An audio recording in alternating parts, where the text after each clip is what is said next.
Praise the lord. హల్లెలూయా.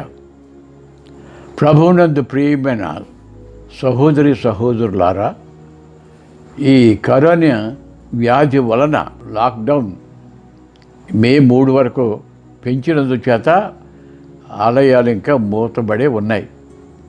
అయితే ప్రభుత్వం వారు ఇచ్చినటువంటి నియమాల ప్రకారంగా మనం పాటించాలి కనుక ఆలయాలు 3 దాటితేనే కానీ బహుశా చేయనీయరు. అయితే మనం మన గృహాల యొద్దనే ఈ ఆరాధన చేసుకోవాల్సిందే కనుక మన ఆరాధన సమయంలో మీరందరూ కూడా మీ గృహాల యొద్ద ఈ ఆరాధన కార్యక్రమం చేసుకోవాల్సిందిగా కోరుతున్నాను. దేవుని యొక్క నామమును మీ అందరికి కూడా నిండు వందనములు. ఒక పాట పాడుకున్నాం.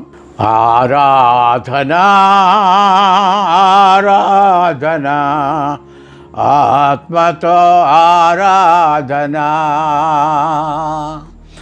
ఆరాధనా ఆరాధనా కృతజ్ఞత స్తుతి ప్రార్థనా నీకే నా దేవా తండ్రి అందుకోవా నీకే నా దేవా తండ్రి అందుకోవా ఆరాధనా ఆరాధనా ఆత్మతో ఆరాధనా ఆరాధనా ఆరాధనా కృతజ్ఞత స్తుతి ప్రార్థనా అన్నిటికీ ఆధారమైన వాడా నీకే ఆరాధనా అన్నిటికీ ఆధారమైన వాడా నీకే ఆరాధనా ఎన్నటికీ మారని మంచివాడా కృతజ్ఞత స్తుతి ప్రార్థనా ఎన్నటికీ మారని మంచివాడా కృతజ్ఞత స్తుతి ప్రార్థనా ఆరాధనా ఆరాధనా ఆత్మతో ఆరాధనా ఆరాధనా ఆరాధనా కృతజ్ఞత స్తుతి ప్రార్థనా నోటను కపటము లేనివాడా నీకే ఆరాధనా నోటను కపటము లేనివాడా నీకే ఆరాధనా మాటతో మహిమలు చేయువాడా కృతజ్ఞత స్తుతి ప్రార్థనా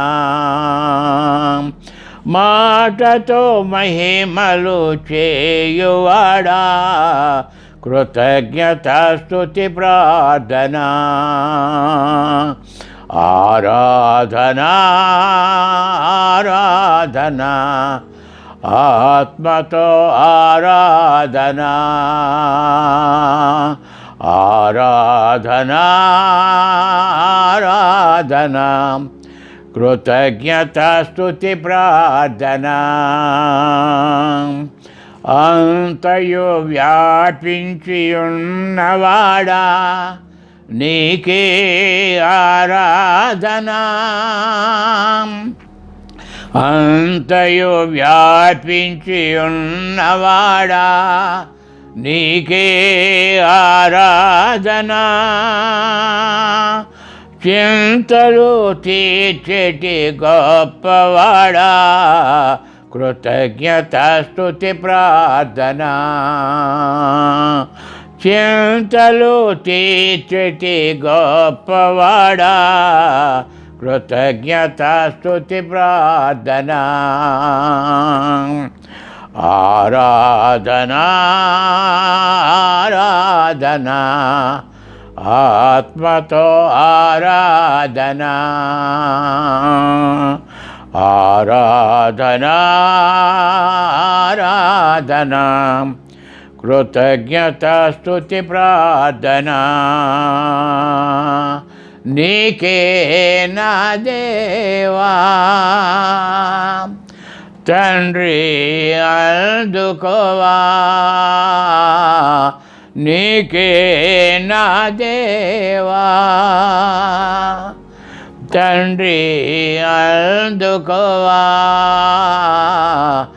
ఆరాధనా ఆరాధనా ఆత్మతో ఆరాధనా ఆరాధనా ఆరాధనా కృతజ్ఞత స్తుతి ప్రార్థనా. దేవుని నామ స్తోత్రం. హల్లెలూయా. ఇప్పుడు దైవ గ్రంథం నుండి యోహాను సువార్త 21వ అధ్యాయం 1 నుండి 14 వచనాలు దేవుని వాక్యం చదువుకుందాం. అటు తరువాత యేసు తిబిరియ సముద్ర తీరమున శిష్యులకు మరలా తన్ను ప్రత్యక్షపరచుకుని ఆయన తను ప్రత్యక్షపరచుకుని విధమేదనగా సీమోను పేతురును దిదుమనబడిన తోమాయు గల్లియలోని కానా ఊరి నతనయేలును జబది కుమారుడును ఆయన శిష్యుల్లో మరి ఇద్దరును కూడి ఉండిరి. సీమోను పేతురు నేను చేపలు పట్టబోదునని వారితో అనగా వారు మేమును నీతో కూడా వచ్చిదమని వారు వెళ్ళి ధోని ఎక్కిరి. కానీ ఆ రాత్రి ఏమీ పట్టలేదు. సూర్యోదయమవుతుండగా యేసు దరి నిలిచెను. అయితే ఆయన యేసు అని శిష్యులు గుర్తుపట్టలేదు. యేసు పిల్లలారా భోజనమునకు మీ వద్ద ఏమైనా ఉన్నదా అని వారిని అడుగగా లేదని వారు ఆయనతో చెప్పిరి. అప్పుడు ఆయన ధోని కుడి ప్రక్కను వలవేయుడి మీకు దొరుకునని చెప్పాను. కనుక వారు అలాగు చేయగా చేపలు విస్తారం పడినందున వల లాగలేకపోయారు. కాబట్టి యేసు ప్రేమించిన శిష్యుడు ఆయన ప్రభువు సుమి అని పేతురుతో చెప్పాను. ఆయన ప్రభువు అని సీమోను పేతురు విని వస్త్రహీనుడై ఉన్నందున పైబట్ట వేసుకుని సముద్రంలో దూకెను.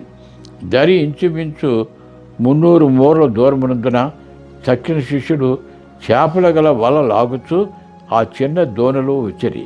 వారు దిగి దరికి రాగానే అక్కడ నిప్పులను వాటి మీద ఉంచబడిన చేపలను రెట్టుయు కనబడను.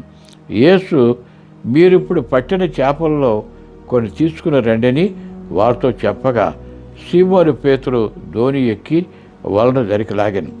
అది 153 గొప్ప చేపలతో నిండి ఉండెను. చేపలు అంత విస్తారముగా పడెను, వల పిగులలేదు. యేసు రండి భోజనం చేయడని వారితో నేను ఆయన ప్రభువుని వారికి తెలిసినందున నీవెవడమని శిష్యుల్లో ఎవడనో ఆయన అడుగా తెగింపలేదు. యేసు వచ్చి ఆ రెట్టుయు చేపలను కూడా తీసుకుని వారికి పంచిపెట్టాను. యేసు మృతుల్లో నుండి లేచిన తర్వాత శిష్యులకు ప్రత్యక్షమైనది ఇది 3వసారి. యేసు ప్రభువారు పునరుద్ధానం పొందిన తర్వాత ఆయన శిష్యులకు కనబడినటువంటి 2 సమయాలు అయిపోయినవి. మొదటి సమయం ఆయన పునరుద్ధానం పొందిన తర్వాత శిష్యులందరూ కూడా మేడగదిలో వారు బిక్కుమంటూ భయంతో ఉన్నటువంటి సమయం ముందు తలుపులు వేసి వారు లోన ఉంటుండగా ప్రభువు వారి మధ్యన ప్రత్యక్షమై మీకు శుభము గాక సమాధానం కలుగు గాక అని చెప్పినప్పుడు భూతమునకుడు భయపడ్డారు. ప్రభు నేను భూతాన్ని కాదు, నేను సజీవమైన వాడిని అని చూపించడానికి వారి యొద్దకు రిటర్న్ తీసుకుని తిన్నట్టుగా మనం చూస్తాం. ఆయన సజీవుడైన వాడై ఉన్నాడని తెలియజేయడానికే ప్రభువారు అనేక రీతులుగా వారికి బోధించి చెప్పినాడు. ఆ తరువాత ఆయన వారిని దీవించి అంతర్ధానం అయిపోయాడు. అప్పుడు దిదుమనబడిన తోమ వారితో లేడు, ఆయన బయటికి వెళ్ళాడు. తోమ వచ్చినప్పుడు తర్వాత శిష్యులు చెప్పారు, ప్రభు మీ తలుపులు వేసి ఉంటాడుగానే ఆయన మా మధ్యకి ప్రత్యక్షమై మాతో ఆయన సజీవమై ఉన్నాడని, పునరుద్ధానం పొంది ఉన్నాడని తెలియచేయడానికి అనేక సూచనలు చూపించారు అని చెప్పగా, ఈ దిదుము అనబడిన తోమ, నేను నమ్మను, ఆయన లేచినాడు అనేటువంటి ఆ సంగతిని నేను ఇంకా నమ్మడం లేదు, ఆయన చేతులు గాయముల్లో నా వేలు పెట్టి చూస్తేనే కానీ నేను నమ్మను అని చెప్పాడు. ఆ రెండవ ఆదివారం వారందరూ కలిసి ఉంటుండగానే మళ్ళా ప్రభువారు వారి మంచికి ప్రత్యక్షమయ్యాడని. తలుపులు వేస్తున్నాయి, అంతా మూయబడి ఉంది. శిష్యులంతా కూడా భయంతో బిక్కుమంటూ ఉన్నారు. అలాంటి సమయంలో ప్రభువారు మళ్ళా ప్రత్యక్షమై వారితో మాట్లాడుతూ తోమాని పిలిచి, తోమా నా దగ్గరికి రా, నీవు నా గాయాలు వేలు పెట్టి చూస్తేనే కానీ నమ్మనన్నావు కదా, చూడు ఇప్పుడు అని ప్రభువారు చెప్పినప్పుడు అతడు ఆందోళన చెంది, ప్రభువా నా దేవా అని చెప్పి, అంటే ప్రభువు నువ్వు చూసి నమ్మావు కానీ చూడక నమ్మిన వారి ధన్యులు అని చెప్పి కొన్ని విషయాలు వారికి బోధించి మళ్ళా అంతర్ధానం అయిపోయాడు. ఇలా ప్రభువారు సడన్గా వారికి ప్రత్యక్షం అవ్వడం, వారితో సంభాషించడం, మళ్ళా ఆయన అంతర్ధానం అయిపోవడం చూస్తూ ఉంటే ఈ శిష్యులకి చాలా ఆందోళనగా ఉంది.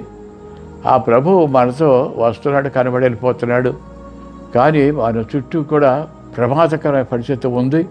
రోమా సైన్యం సిపాయిలు తిరుగుతున్నారు, ఎప్పుడైనా మనల్ని పట్టుకుని మనల్ని తీసుకుని వెళ్ళి మనల్ని కూడా హింసించేస్తారు అని చెప్పి ఆందోళనతో భయంతో ఉన్నటువంటి సమయంలో పేతురుకి ఒక ఆలోచన వచ్చింది.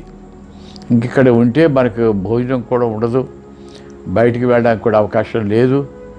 అందుచేత వారు ఇక్కడి నుంచి బయటికి వెళ్ళిపోవడం మంచిది, నేను చేపల బట్ట పోతున్నాను, మళ్ళా నేను పాత వృత్తిలోకి వెళ్ళిపోవడానికి సిద్ధపడుతున్నాను అన్నాడు. అప్పుడు వారు మిగిలినటువంటి శిష్యులు అన్నారు, పేతురు నువ్వు వెళ్ళిపోతే మేము మాత్రం ఉంటాం, మేము కూడా నీతో వచ్చేస్తాం, నీతో కలిసి అందరం కలిసి చేపలు పట్టుకొని పాత జీవితంలోకి వెళ్ళిపోదాం అని వెంబడించారు. వారు మళ్ళా బయలుదేరి తిబ్రీ సముద్ర తీరానికి వచ్చారు. వారు విడిచిపెట్టి వచ్చినట్టు నావలు, వలలు అవన్నిటినీ మళ్ళీ తిరిగి తీసుకుని వాటిని బాగు చేసి వారు చేపలు పట్టడానికి సాయంకాలం చీకటి పడినప్పుడు ఈ తిబ్రీ సముద్రంలోకి వెళ్ళారు. ఆ రాత్రి వారు చేపలు పట్టడానికి వల్ల వేస్తున్నారు, కానీ ఒక చేప కూడా పట్టలేదు. ఇక తెల్లవారుజామున ఉంటుండగా ఆ ఒడ్డిన ఎవరో తెల్లని వస్త్రాలు వేసుకున్న వారు ఒక ఆయన కనిపించాడు. ఆయన అడుగుతున్నాడు, పిల్లలారా మీ దగ్గర భోజనములకు ఏమైనా ఉన్నదా అని చెప్పి అడిగాడు. అడిగితే, అయ్యా మేము రాత్రంతా ప్రయాసపడ్డాక కానీ ఒక చేప కూడా పడలేదు అని చెప్పి జవాబు చెప్పారు. అప్పుడు ఆయన, మీరు మీ వలలను ఈ కుడిపక్క వేయండి అని చెప్తే, మేము మేము రాత్రంతా ప్రయాసపడ్డాము, ఒక చేప కూడా పడలేదు, అయినా నీ మాట ప్రకారం మేము వల వేస్తామని వల వేశారు. వల వేయగానే నిండుగా చేపలు పడిపోయాయి, లాగలేకపోతున్నారు. ఈ ఒడ్డున్నటువంటి ఇంకో 2 దేనుల దగ్గర రమ్మంటే దోణులు కూడా వచ్చాయి. ఈ చేపలు ఆ చేపలు కూడా అందులోకి లోడ్ చేయడానికి ప్రయత్నం చేస్తారు. అప్పుడు యోహాను అన్నాడు, పేతురు ఆయన ఎవరనుకుంటున్నావు, మన ప్రభు అయిన యేసు అని చెప్పాడు ఆయన. అలాగే చెప్పగానే ఆయన వస్త్రహీనుడై ఉన్నాడు. వెంటనే ఒక వస్త్రం కప్పుకొని నీటిలో దూకి ఈదుకుంటూ ఒడ్డుకు వచ్చి నిలబడిపోయాడు. ఆ తర్వాత వాళ్ళందరూ కూడా నా దోలు నిండుగా చేపలు వేసుకుని ఒడ్డుకు వచ్చారు. ఇలా ఒడ్డుకు వచ్చి చూసినప్పుడు వాళ్ళందరినీ అక్కడ ఉంటుండగా అక్కడ నిప్పులు కనపడుతున్నాయి, దాని మీద కాల్చినటువంటి చేపలు కనపడుతున్నాయి, రొట్టె కనపడుతుంది. రండి మీరు వచ్చి భోజనం చేయడానికి రండి అన్నాడు. ఎవరు కూడా ప్రశ్నలు వేయకుండా వచ్చి కూర్చున్నారు. మీ దగ్గర పట్టినటువంటి చేపలు కూడా తీసుకురామంటే దాన్ని కూడా కాల్చి వారి కడుపు నిండా భోజనము పెట్టాడు. ఇది 3వసారి ఆయన ప్రత్యక్షమైనటువంటి విషయం. మనం దీంట్లో గ్రహించవలసింది ఏంటంటే, మొదటగా మన లోక సువార్త 5వ అధ్యాయంలో గెనసరెతు అనేటువంటి ఆ సముద్ర తీరాన్ని ఈ కొంతమంది పల్లి వాళ్ళు దోణెలు ఒడ్డుకి చేర్చుకొని వాళ్ళు వలలు బాగు చేసుకుంటున్నారు. యేసు ప్రభు మొదటగా ఆ ప్రాంతానికి వచ్చి మొదటగా సువార్త చెప్తుంటే సువార్త వినడానికి గుంపులుగా జనం వచ్చేసారు. అందుచేత ఆ జనాల మధ్యన ఉండడానికి వీలుగా పేతురు యొక్క దోణెను ప్రభు అడిగాడు, కొంచెం ఒడ్డుకి చేర్చు అని. అంటే ఒడ్డుకి చేర్చాడు ఆయన. దాన్ని ఎక్కి కూర్చి ఆయన బోధించిన తర్వాత ఆ ముగింపు చేసి ఈ దోణిని లోనికి నడిపించండి అన్నాడు. ఆ లోనికి నడిపించారు. ఇప్పుడు వల వేయండి అంటే వల వేశారు. అక్కడ వలనంటే చేపలు పడ్డాయి. చేపలు పడినప్పుడు ఈ అద్భుతమైన కార్యాన్ని చూసి ఆశ్చర్యపోయి పేతురు ప్రభువు దగ్గర మోకరించి, అయ్యా నేను పాపాత్ముడిని, నా యొద్ద మీ దగ్గర ఉంటే అర్హుడు కాదు, నా యొద్ద నుండి తొలగిపోండి అని చెప్పాడు. అప్పుడు ప్రభు వారు ఒక మాట చెప్పారు, ఇక మీద నీవు మనుషులు బట్టి జాలరుగా చేస్తాను అని చెప్పినప్పుడు వారందరూ కూడా వారు దోన్లు వలలు విడిచిపెట్టి ప్రభువుని వెంబడించారు. అదే రీతిగా ఇప్పుడు మళ్ళీ ఒక గొప్ప కార్యం జరిగింది. యేసు ప్రభు వారు ఆయనకు ప్రత్యక్షమైన మళ్ళా కనపడకుండా ఉన్నంత చేత వాళ్ళు నిరాశలోని నిరుత్సాహంలో భయంతో ఉన్నటువంటి వాళ్ళు ఏమి జ్ఞాపకం వచ్చింది? వాళ్ళకి పాత జీవితం జ్ఞాపకం వచ్చింది. పాత జీవితం అంటే ఇంతకుముందు చేపలు పట్టుకుని వ్యాపారం చేసుకునేటువంటి జీవితం. అంచేత పేతురు మళ్ళా ఏం చెప్పాడు, నేను చేపలు పట్టాక వెళ్ళిపోతున్నాను అన్నాడు. అంటే మిగిలిన వాళ్ళు మేము కూడా నీతో వచ్చేస్తామన్నారు. అందులో ఎవడు కూడా మనం ప్రభు ఇక్కడ మన ప్రత్యక్షం అవుతుంటే మనతో మాట్లాడుతుంటే ఆయన్ని విడిచిపెట్టేసేసి మనం పాత జీవితానికి వెళ్ళిపోతామా, ఇది ఏమాత్రం కూడా మంచిది కాదు అన్న మాట ఒక్క శిష్యుడు కూడా అనలేదు. మేము కూడా వచ్చేస్తామన్నారు. ఎన్ని విషయాల్లో మరి ఈ పేతురు అనుభవించినటువంటి సంగతులు మనం జ్ఞాపకం చేసుకుంటే, యేసు ప్రభువారు ఇక్కడ దేవుని యొక్క వాక్యంలో మనం చూస్తాం. యోహాను సువార్తలో అది 13వ అధ్యాయంలోని 6వ అధ్యాయంలో 66 నుంచి 68 వరకు ఒక భాష ఉంది. ఏంటంటే ప్రభువారు అక్కడ వచ్చినట్టు ఆయన శిష్యులందరితో కూడా, ఆయన వెంబడించిన వాళ్ళందరితో కూడా చెప్తాడు. ప్రభుత్వ సంస్కారమునకు సంబంధించినటువంటి వర్తమానం అక్కడ చెప్పాడు. నా శరీరము తిని నా రక్తము త్రాగితేనే కానీ నాలో పాలు పంపులు లేవు. నా శరీరము తిని వానిని నేను పునరుద్ధానం మీద లేపుతాను. నీ పరలోకం నుండి వచ్చినట్టే మన్నాను తిన్నట్టు చనిపోయారు, కానీ ఈ జీవంతో ఉన్నటువంటి నా శరీరం తిన్నవాడు నిత్యం జీవిస్తాడు అని ఇలా బోధించినప్పుడు ఆ విన్న వాళ్ళందరూ కూడా చాలా బాధపడి, ఈయన ఆ శరీరం తినమంటాడేటి, ఆయన రక్తం త్రాగమంటాడేటి, ఇది ఎవరైనా చేయగలరా ఇటువంటి కార్యం అని చెప్పేసేసి వాళ్ళందరూ కూడా ప్రభువుని విడిచిపెట్టి వెళ్ళిపోయారు. వాళ్ళు వెళ్ళిపోయిన తర్వాత ప్రభు వారు శిష్యులు చూసి అడిగాడాను, మీరు కూడా వెళ్ళిపోవాలంటే వెళ్ళిపోండి అన్నాడు. బలవంతం లేదు, మీరు కూడా వెళ్ళిపోవాలంటే వెళ్ళిపోండి అని. అప్పుడు పేతురు ఒక మాట చెప్తున్నాడు. ఆయన ఏమన్నాడంటే,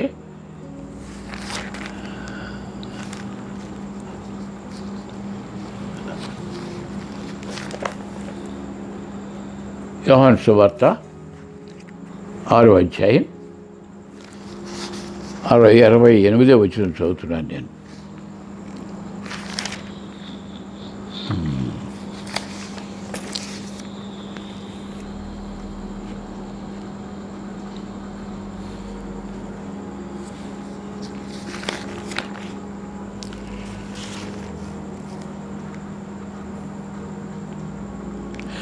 పేతురు 12 మందిని అడుగా, సీమోను పేతురు, ప్రభువా ఎవని యొద్దకు వెళుదుము?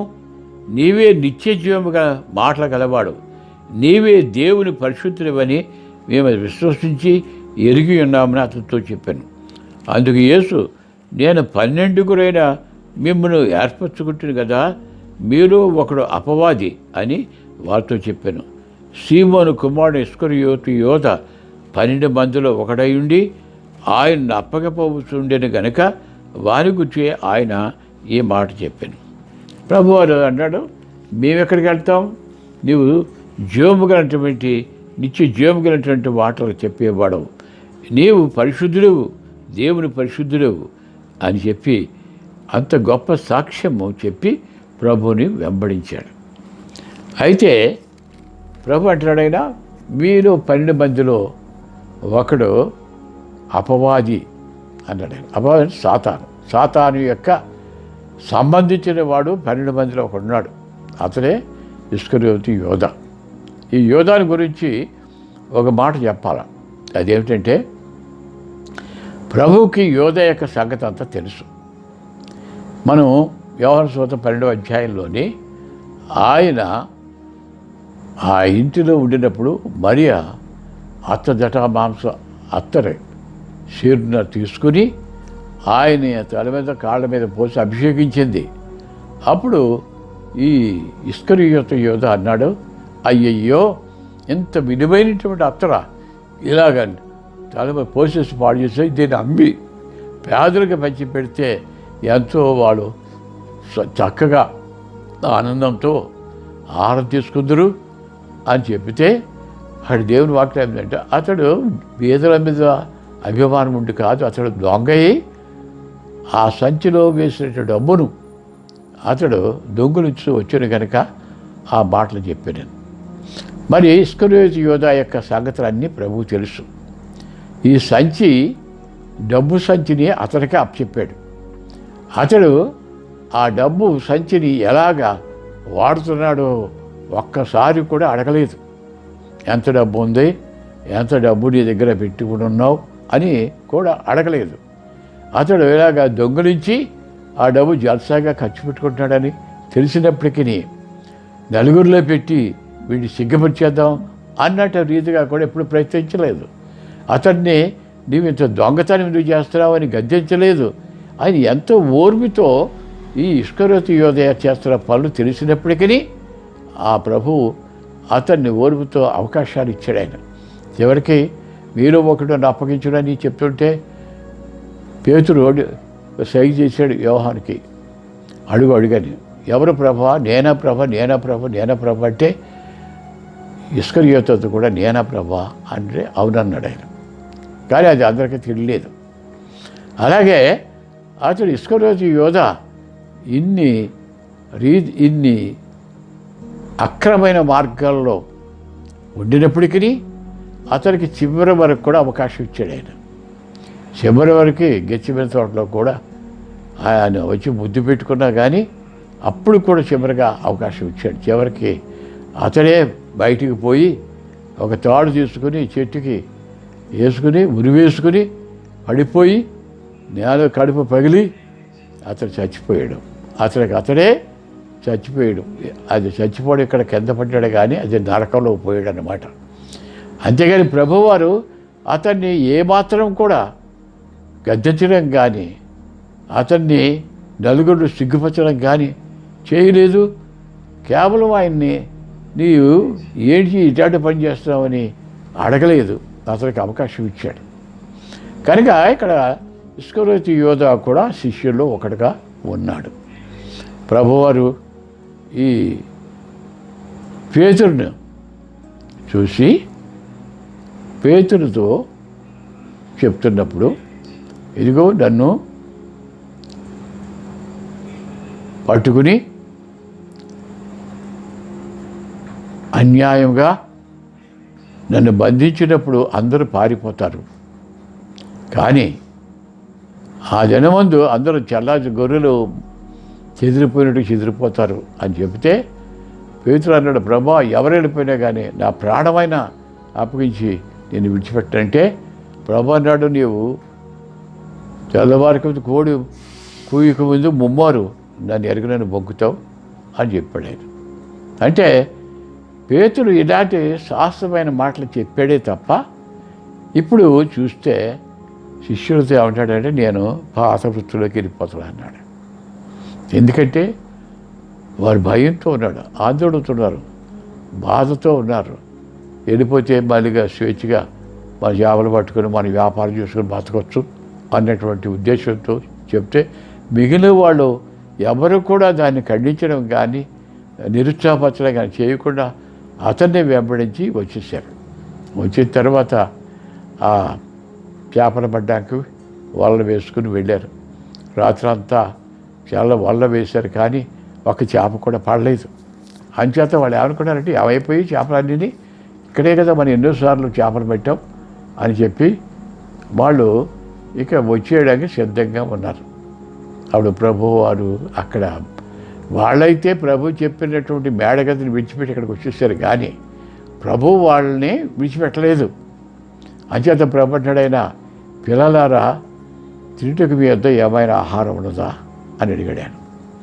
మరి చేపలు పెట్టే వాళ్ళని అడిగేది ప్రశ్న అది ఏమి అడగాలి? చేపలు పడ్డాయా మీ దగ్గర, ఎలాంటి చేపలు పడ్డాయి అని అడగాలి. కానీ ప్రభు ఇక్కడ ఏమంటున్నాడు, మీ పిల్లలారా మీ వద్ద ఆహారం మనకు భోజనంలో మీ వద్ద ఏమైనా ఉన్నదా అని వారిని అడిగాను.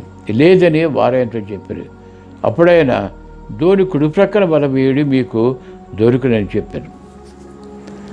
ఇప్పుడు ప్రభు వారు అడుగుతున్నాడు, ఆయన మీరు కడుపు కూటు కోసమే కదా నేను చెప్పినటువంటి మేడగదిని విడిచిపెట్టి ఇక్కడికి వచ్చారు, ఇప్పుడు ఆహారం దొరికిందా, భోజనం దొరికిందా అని చెప్పి ప్రభువు వారు అడిగారు. చాలాసార్లు దేవుని నమ్మిన బిడ్డలకు కొన్ని శోధనలు వచ్చినప్పుడు, భయం వచ్చినప్పుడు, ఆందోళన వచ్చినప్పుడు వాళ్ళకి జ్ఞాపకం వచ్చేదంటే పాత జీవితంలో వాళ్ళు చేసినటువంటి పాప జీవితం అంతా కూడా వాడికి గుర్తు వస్తుంది. అక్కడే స్వేచ్ఛ ఉన్నట్టుగా కనపడంతి. అలాగే ఇక్కడ మరి ప్రభువుని విడిచిపెట్టి వాళ్ళు ఇక్కడికి వచ్చేసి ఈ చేపలు పడడానికి ప్రయత్నం చేశారు. మనం ఇంకా చూసినట్లయితే దేవుడు అనేకమైన అద్భుత కార్యాలు చేసి ఐగుప్తు నుండి మోషే యొక్క నాయకత్వంలో ఇశ్రాయేలుని విమోచించి తీసుకుని వచ్చినప్పుడు వారు ఐగుప్తు నుంచి విడిచిపెట్టారు, కానీ వారి హృదయాలు ఐగుప్తు పోలేదు. వారు ఎన్నోసార్లు ఐగుప్తుని జ్ఞాపకం చేసుకొని, ఆ తిండిని జ్ఞాపకం చేసుకొని, అక్కడ ఉన్నటువంటి శ్రమలన్నీ కూడా ఓ పక్క తోచేసి ఆ ఐగుప్తులోనే బాగానే ఉండేది అనేటువంటి రీతిగా వారు మోషే దగ్గర ఎన్నోసార్లు తిరుగుబాటు చేశారు. ఐగుప్తు వారి జ్ఞాపకం వచ్చింది. ఇప్పుడు చేపలు పట్టుకోవడానికి వెళ్ళిపడే జీవితంలోకి మళ్ళా వెనక్కి తిరిగారు. ఒకనాడు మనుషులు పట్టి జాగ్రత్తగా చేస్తారంటే ఈ నీసు కప్పుకుంటే జీవితంలోంచి మీకు సువాసన వచ్చే జీవితాన్ని నేను ఇస్తానని ప్రభు నడిచి వెంబడించారు. ఇప్పుడు మళ్ళా తిరిగి ఆ పాత జీవితంలోకి వచ్చారు. ప్రియమైన సహోదరులారా, మనకు కొన్ని శోధనలు వచ్చినప్పుడు, కష్టములు వచ్చినప్పుడు మనం పాప జీవితాన్ని జ్ఞాపకం చేసుకొని వెనకబడిపోతే ప్రభు అంత తేలిగ్గా విడిచిపెట్టలేదు వీరిని. ప్రభు వాళ్ళ కొరకు ఆ తిబ్రీ సముద్ర తీరానికి వచ్చేసాడు. ఆయన గడువు ఏమంటే గడువు వేస్తారు, దాని నుండి చేపలు పడిపోయిన తర్వాత వాళ్ళు లాగలేకపోతున్నారు. అప్పుడు యోహాన్ అన్నాడు, పేతురు ఆయన ఎవరనుకుంటున్నా ప్రభు అని. అప్పుడు వెంటనే అతను బట్ట భుజం వేసుకొని నీటిలో దూకి కొంచెం ఉద్రేకంతో మాట్లాడే పద్ధతే తప్ప అతడికి నిదానమైనటువంటి ఆలోచన రాదు. వచ్చేసేసి నిలబడిపోయాడు. ప్రభువు వారు వాళ్ళందరూ వచ్చిన తర్వాత అక్కడికి చూసింది ఏంటంటే నిప్పులు కనపడ్డాయి, పొయ్య, దాని మీద కాల్చినటువంటి చేపలు కనపడ్డాయి, రెట్టి కనపడింది. ఇదంతా వాడు అక్కడ వచ్చి రండి మీకు భోజనం పెడతాన్నాడు ఆయన. ఆ భోజనం పెడతానని మళ్ళీ మీరు పట్టినటువంటి 153 చేపల్లో కొన్ని తీసుకొచ్చి వాటిని కూడా కాల్చాడు ఆయన. వారిని కూర్చోబెట్టి ఒక తల్లి కడుపు నిండా భోజనం పెట్టినట్టుగా వారికి భోజనం పెట్టాడు ఆయన. భోజనం కోసమే వాడు ఇక్కడికి వచ్చారని అర్థమైంది కనుక వారి కడుపు నిండా భోజనం పెట్టాడు ఆయన. వారు చెప్పారు, ఏమి తిందుమో, ఏమి త్రాగుదుమో, ఏమి ధరించుకుందుమో అని మీరు చింతపడకుడి. ఆకాశ పక్షులను చూడుడి, ఆ విత్తము కోయవు, కొట్టలో దాచుకోవు, వాటికి ఆహారం పెడతాను కదా. అలాగే మీరు నా నీతిని, రాజ్యం మాట వెతుకుడి, అప్పుడు మీకు ఏవైతే అవసరమో అవన్నీ కూడా అనుగ్రహింపబడినాడు ఆయన. అంటే ఆయన ఆహారం లేక ఇబ్బందిగా ఉన్నంత మాత్రాన విడిచిపెట్టేవాడు కాదు, ఆయనకి ఆహారం ఇచ్చే దేవుడు. కనుక ఇప్పుడు వీరు భోజనం కడిపినట్టు భోజనం చేసిన తర్వాత పేతురు వైపు తిరిగి అన్నాడు, యోహాను కుమారుడైన సీమోను, నీవు వీరందరికంటే ఎక్కువగా నన్ను ప్రేమించుతున్నావా అని అడిగాడు ఆయన. ఆ మాట అనగానే బెత్తరపోయాడు పేతురు, భయపడిపోయాడు. ప్రభువారు అందరి నుంచి పెట్టి నన్ను అడిగాడు అని చెప్పి, ప్రభా నేను ప్రేమిస్తానని నీకే తెలుసు అన్నాడు ఆయన. అయితే నా గొర్రెపిల్లలు మేపన్నాడు ఆయన. రెండవసారి మరలా అడిగాడు ఆయన. అడిగితే ప్రభా నీవు అంతా కూడా సమస్తం ఎరిగిన వాడు, నీకే తెలుసు నేను ప్రేమిస్తున్నానని అని. మూడవసారి అడగగానే ఇంక తత్తరపడిపోయాడు. అందుచేత పేతురు ఈ మూడవసారి అడిగినప్పుడు నీవు నా గొర్రెను మేపని సెలవిచ్చాడు ఆయన. అలాగన ప్రభువారు వారు మూడవసారి దర్శించి మళ్ళా వెంట పెట్టుకుని ఈ మేడ గదిలోనికి తీసుకుని వచ్చాడు. అక్కడ వారితో మళ్ళా సంభాషించి ఆయన సజీవుడిగా ఉన్నాడని తెలియచేయటకు అనేకమైనటువంటి అద్భుతమైన కార్యములు ఆయన చేసి చూపించి అనేకమైన బోధలు చెప్పి వారిని స్థిరపరిచాడు. అలాగా 40 దినాల్లో 11 మార్లు ప్రభువు దర్శించి వారికి ఆయన సజీవమైన ప్రభు అని తెలిసేలాగా చేశాడు ఆయన. ఈ దినాల్లో ప్రభువు మనకి ఎన్నో అద్భుతమైనటువంటి మేళ్ళను చేస్తున్నాడు. వాటిని పొందుతున్నాం కానీ మర్చిపోతున్నాం. మనం వాటిని జ్ఞాపకం చేసుకుని ఆయనతో ఎదగవలసింది పోయి మనం కృషించిపోతున్నాం. మనం దేవునికి, ప్రభువుకి దూరంగా వెళ్ళిపోవడానికి ప్రయత్నం చేస్తున్నాం. అందుకనే ప్రభువారు చేసిన అద్భుత కార్యాల గురించి ఇలా చెప్తాడు. మత్తయి సువార్త 11వ అధ్యాయం 20వ వచనం నుండి కొన్ని వచనములు ఇక్కడ దేవుని వాక్యంలో వ్రాయబడుతూ ఉంది. మత్తయి సువార్త 11వ అధ్యాయం 20వ వచనం చదువుతున్నాను నేను.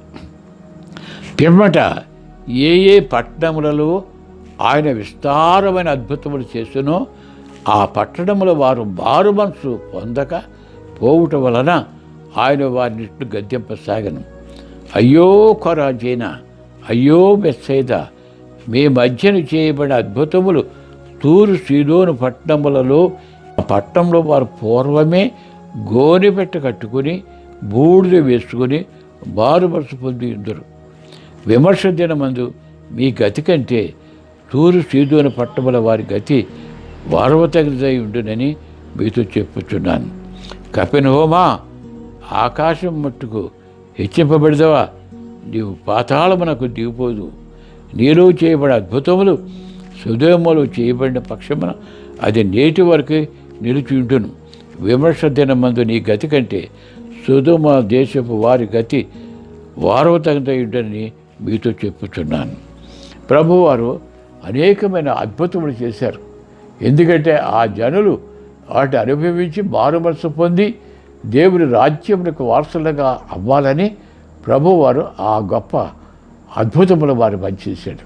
కానీ తూరు సీదోను దేశంలో ఉన్నటువంటి పట్టణముల గురించి, కొరాజీనా, బెత్సైదా గురించి ఆయన ఎంతో సంతాపంతో చెప్తున్నాడు. ఆయన ఆ అద్భుతంలో మీ మధ్య చేసేటివి ఆ పట్టణంలో చేస్తుంటే వాడు మారు మనసు పొంది గోనెపెట్ట కట్టుకుని పశ్చాత్తాపడి ఉందరు.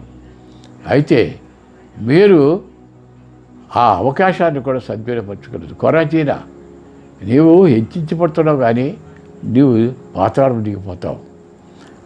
సొదొమ గొమొర్రాలో ఈ అద్భుతాలు చేస్తుంటే వాళ్ళు అప్పుడే మారు మనసు పొందుదురు. కానీ మీ గతి కంటే వాళ్ళ గతి వారవతగినదై ఉండని చెప్పాడు ప్రభువారు.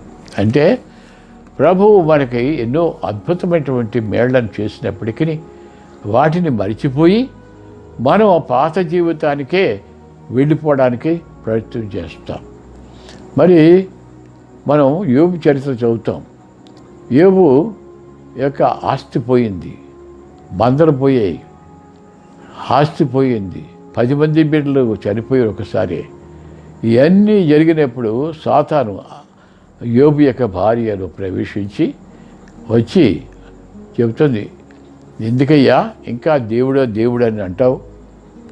నీవు ఆయన్ని దూషించి చచ్చిపో, నేను విధవరాలను అవుతాను అని కఠినమైన మాటలో పలికింది ఆమె. అప్పుడు యోబు అంటున్నాడు, ఇదిగో యెహోవా ఇచ్చెను, యెహోవా తీసుకొను, యెహోవా నామమునకే స్తుతి కలుగుగాక. ఇది మనం తెచ్చుకోలేదు, మనం పట్టుకెళ్ళం, దేవునికి స్తుతి అని చెప్పి ఏ మాత్రం కూడా దేవుణ్ణి వ్యతిరేకించి మాట్లాడలేదు. మనం కొన్ని శోధనలు రాగానే దేవుని పక్క తోసేసి ప్రభువు యొక్క గొప్ప కార్యములను మనం అనుభవించినప్పటికీ వాటిని మనం మనసులో దాచుకుని కృతజ్ఞత కలిగి జీవించాలి తప్ప ప్రభుని విడిచిపెట్టి పాత జీవితానికి వెళ్ళకూడదు, పాప జీవితానికి వెళ్ళకూడదు. అక్కడ శాపం ఉన్నది, అక్కడ నాశనం యొక్క మార్గం ఉంది కనుక దేవుని బిడ్డలు మరోసారి మనకి జీవితంలో మనం వెనక నడక నడుస్తున్నామా, ముందుకు వెళ్ళిపోతున్నామా గ్రహించుకొని ప్రభు యొక్క సన్నిధానంలో ఆయన చెప్పినట్టుగా, ఆయన నడవమన్నట్టుగా, ఆయన చేయమన్నట్టుగా మనం చేసి ప్రభువుని కనపరిచి ఆ మహిమగల రాజ్యమునకు వారసులుగా ఉండటకు ఆయనతో మనం ముందు సాగిపోవాలని ఈ సమయం మందు గుర్తు చేస్తున్నాను. కనుక సహోదరులారా, మన ఈ కరోనా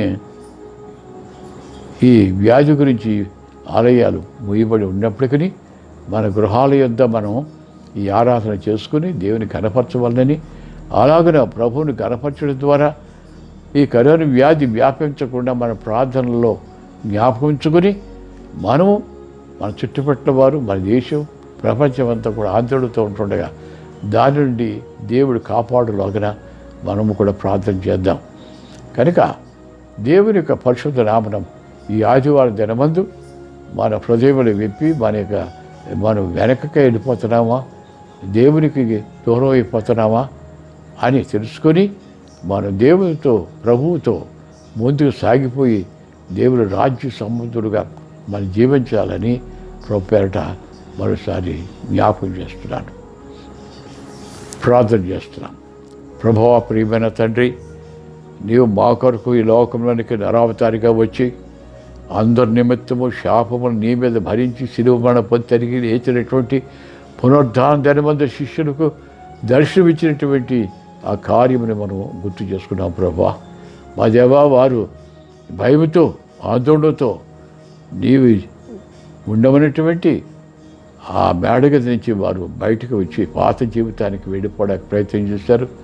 తిబిరి సముద్ర తీరాన్ని మరలా వారిని దర్శించి వారు భోజనం పెట్టి వాళ్ళని మరలా వెనక్కి తీసుకుని వచ్చి ఆ మేడగదిలో వారితో సంభాషించి స్థిరపరిచినారు. కనుక ప్రభువా, ఈ దినాల్లో మేము కూడా మా హృదయం నీకు అప్పగించుకొని నీ భయభక్తిలో నడిచినట్టు అనుగ్రహించమని మా ప్రభా, మేము మా జీవితంలో ఆత్మీయంగా ఎదగవలసిందే కానీ మేము మరుగుజ్జులుగా మారిపోకూడదు. కనుక తండ్రి, మామూలు నీ పరిశుద్ధాత్మతో నింపి ఎదుగుదల మాకు అనుగ్రహించమని, ఫలించి వారు ఉన్నట్టు చేయమని, మా ఫలితంలో నేను ఘనపరిచేవిగా ఉన్నట్టు చేయమని మీ ఆశీర్వాదాలు అనుగ్రహించి మా ప్రభా సంఘమును చెందిన ప్రతి విశ్వాస కుటుంబాన్ని, ప్రతి విశ్వాసని, చిన్న బిడ్డలు పెద్దవారికి, ఈ ప్రోగ్రాం చూస్తున్నటువంటి సహోదరులందరికీ దేవుని యొక్క నిండైన ఆశీర్వాదాలు సమృద్ధిగా అనుగ్రహించి ఫలింప చేయవాలని మా ప్రభుని క్రీస్తు నామమున అడుగుతున్నాము తండ్రి.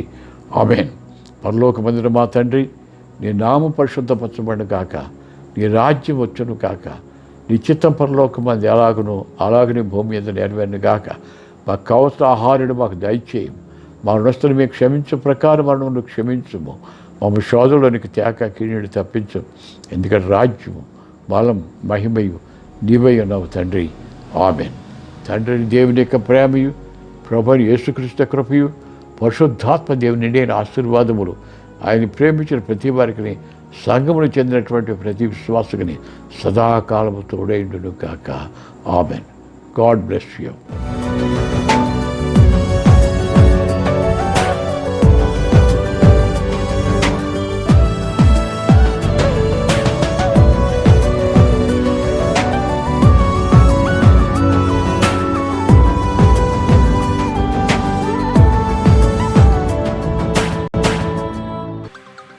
ప్రతి వారం దేవుని వాక్యం వీక్షించుటకు ఈ వీడియోలో చూపించిన విధంగా సబ్స్క్రైబ్ చేసుకోండి. మరియు మీ ప్రార్థన అవసరతల కొరకు ఈ కింద చూపిస్తున్న నెంబర్ని సంప్రదించండి.